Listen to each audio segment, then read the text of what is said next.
say they have not received any money. They are not giving out. I thought they were lying until I came here to notice that nothing is going on, no transaction. What is going on? This is complete sabotage. Few days to the presidential elections and we're witnessing this. Who is doing this? Who is doing this? Was it not planned? If you know that you are going to collect almost how many? 1 trillion. You could have produced 1 point something trillion naira. New notes. You have all the time. Say God bless me. God bless me.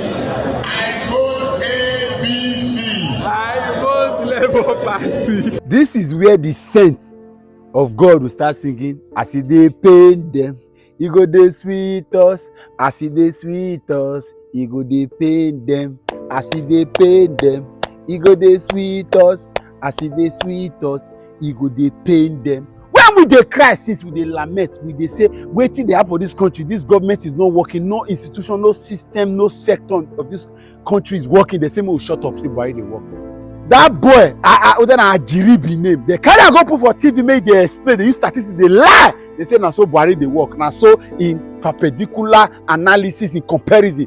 Then Keyamo will come on national TV in the early days of the campaign for Tinubu and be explaining lies and deceiving us attendants Buhari has been working. That if you consider world economy, the recession, COVID-19 and all that, you cannot say that Buhari has not been working. Suddenly now, Keyamo is nowhere to be found though, because this time they are dragging his boss. May he come talk, let him come and defend. May Tinubu sack him.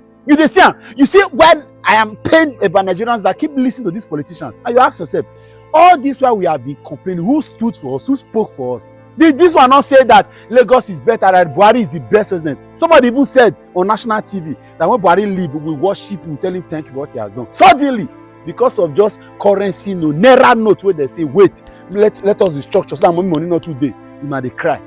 Does that not tell that this country has not been working? Say who did he plan, who did he discuss with?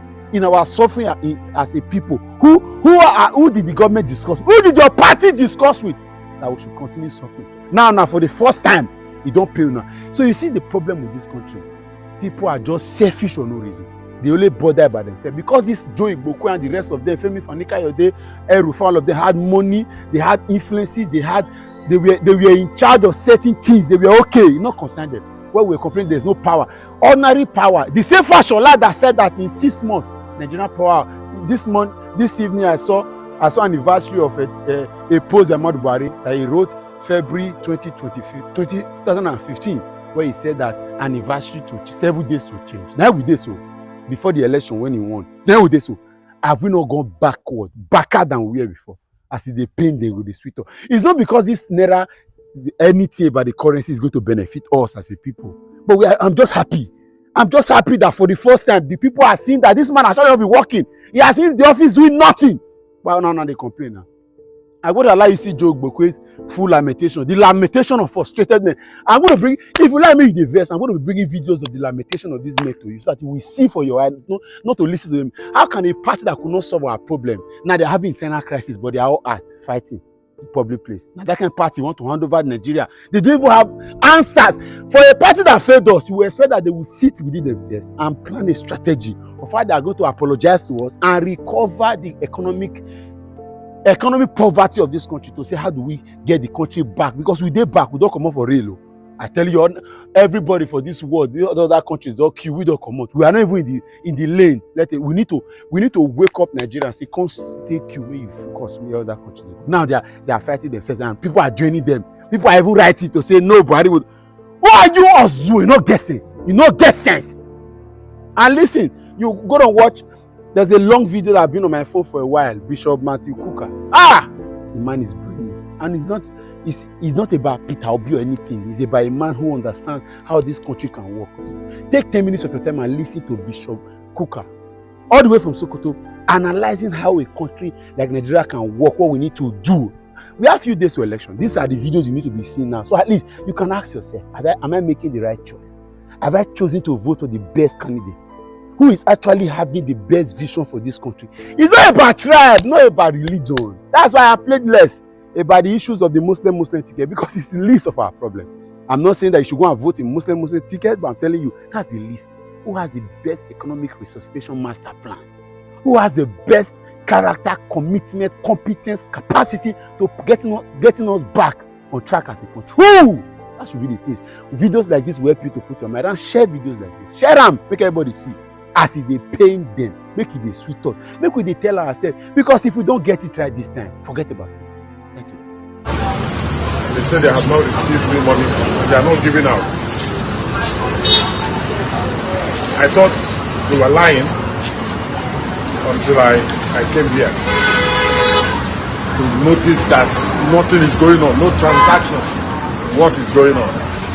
This is complete sabotage. Few days to the presidential elections and we're witnessing this. Who is doing this? Who is doing this? Was it not planned? If you know that you are going to collect almost how many? 1 trillion. You could have produced 1 point something trillion naira. New notes. You have all the time. What are we talking about? Few days to the presidential election, I see it as complete sabotage. And those in charge must, as a matter of urgency, do the needful. I understand Jay's Bank is receiving money, is giving out money. Few branches they have across Nigeria. Where did Jay's Bank get all this money? Why are big banks like Zenith, UBA, and other big banks, they're just sitting down? What is happening? This is complete sabotage, and we cannot take it. I'm here to take money. They say there's no money. What is going to happen to ordinary people? If gold rusts, what will iron do? UBA, Zenith, First Bank. If gold rusts. I mean, for a government that you think has failed Nigerians, and on a day as this that the president says security started out, and we're going to consolidate economy, we're getting credible and all of that. And on a day as this, I mean, there must be some lessons that those who are aspiring to be in that same office should learn. You've not ceased speaking every other time when you see something that, and you are always at the advantage when an election is coming because you're a member of the National Peace Committee. So you see a lot of things that most Nigerians are not seeing. If there is something that you would like to tell the president tonight, his time is almost out. But if there's something that he needs to do, because you have described that government as not worked up to par based on the expectations that you have, what would that sort of thing be? Look, my views about this government and my criticisms have not shifted a bit. I mean, I'm quite consistent with the fact that I don't think we've managed power sharing effectively. The president is within his call to say that this is how well he has done. But I know that I speak for millions and millions of Nigerians who believe that we are anywhere close to where we ought to have been. I think that the president, in the silence of his own room, will probably look back and say he knows he could have done better. But that throws up a range of other things as to the level of preparedness of those who want to govern Nigeria. Because one of the things the president kept saying to excuse himself is that we didn't know it was so bad. Well, guess what? It's like you're setting out and you're going to Jos. And to get to Jos is about 3 hours drive or so. You cannot set out for Jos with half a tank and then start a journey and say, oh, I didn't know Jos was so far. The point is that when politicians claim that they want to solve problems X, Y, Z, the most important thing is, and I think this is one of the things that is seriously lacking in the Nigerian situation, a real critical analysis and appreciation of the complexity of the problems of this country. So, for example, look, this country is severely broken.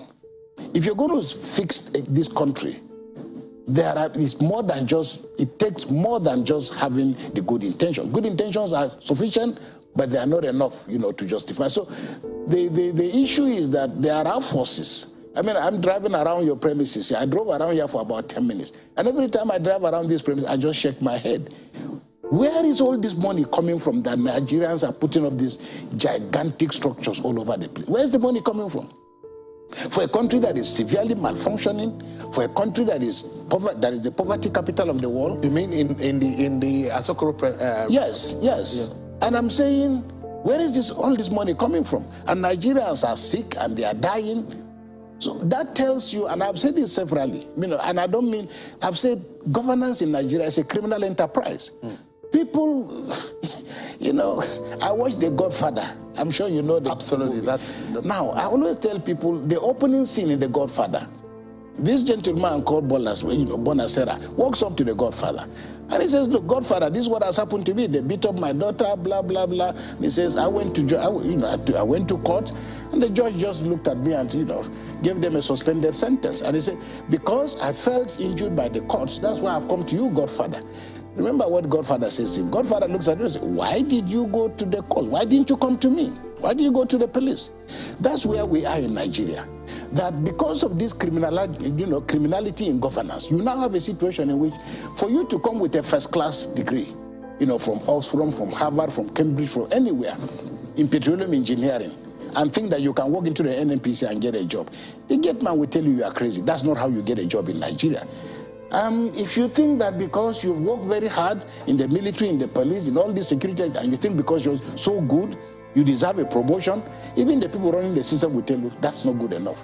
Now, when we get to that threshold, as we have in Nigeria, where integrity, competence, capacity have been traded for something different, then you are in trouble. And that's why if we don't get to the heart of the consequences of nepotism, I'm not looking forward to a president of Nigeria who will come from, who is a Christian or who is a Catholic, or who will, for example, just turn a lot of these things upside down and begin to punish other people for the sins that they didn't commit. So I'm not hoping that a Christian will be president or anybody will be president and say, no, it's now time for us to do what those who came before us did. And when you raise this issue, these are the kind of things you hear from people in government. That, Jonathan did this, Jonathan did that. So the fact that we didn't succeed suggests very clearly we didn't prepare for this examination. Okay? And that the lesson we take away is that I believe Buhari is a good man. He's done his best. But his best was not enough. His best speaks to the quality and level of his preparedness and his ability to assemble a team. I'd like to ask you, Bishop, do you think going into this election, and perhaps in any election as that, because of the complexity of the nature of our country and our people, and I'll say peoples of Nigeria, do you think that the issue of fair sharing of power is something that needs to be well thought out? Because some people will tell you that that is not expressly described in the Constitution, whether or not the issue of political balancing and all of that are not clearly stated. It's just political party arrangement. But is it think that it's only fair for political elite to consider that? First of all, I'm not sure you have I think you overstate the issue when you talk about a political elite. We don't have a political elite in Nigeria. We don't have a political culture in Nigeria. Almost everybody contesting elections in Nigeria goes between 2, 3, and 4 political parties. So what you have are just mere contraptions that people who are desperate to ascend this honeypot will climb anything, to be able to get to power. So we're not even talking of a political elite that has a consistent ideological set of principles that they go by. How often have you had politicians tell you, for example, oh, the manifesto of our party was written in my bedroom? I can tell you that these are the stories we've had. You are a journalist, so you probably know better than myself. Suggesting very clearly that the kind of discipline that you require to build a political culture does not exist in Nigeria. So here we are, and I've said it very openly, you can verify from the Constitution what the provisions that it makes. Every political party in Nigeria, for example, is supposed to derive inspiration from Chapter 2 of our Constitution that promises us, it reads almost like a textbook, from the Bible. It promises us all this. Then it tells us they are not justiciable. But even what is most critical is that we are hearing the persistence of things that are contrary to the Constitution, such as, for example, if the Constitution is the supreme law of the land, can you slaughter somebody because he has offended your culture or offended your religion and get away with it? Is it possible if we are living under the same Constitution? So clearly what you're saying people's enthusiasm for every process will be determined by how much and what they think about what the outcomes are going to be. So if Nigerians feel, and I personally have a burden, because I'm encouraging people to go out and vote. They go out to vote. I just came back, I spent about a week, in my village. I travel around most of my area, and it's not because it's my village. Most parts of Nigeria, and it's as if government never existed at all. This is after 8 years. So the question is, why will an ordinary Nigerian feel persuaded to go out and vote? Only for him to die, or him or her to die, and know there are no consequences for those who have taken a life? So that is why it's not enough for us, and we'll continue to encourage our people to go out and vote, but traffic must change from the other direction. That is that those who govern us must take full responsibility for the consequences, because a lot of the things about violence, ordinary Nigerians are very simple people to govern. Everybody will tell you that.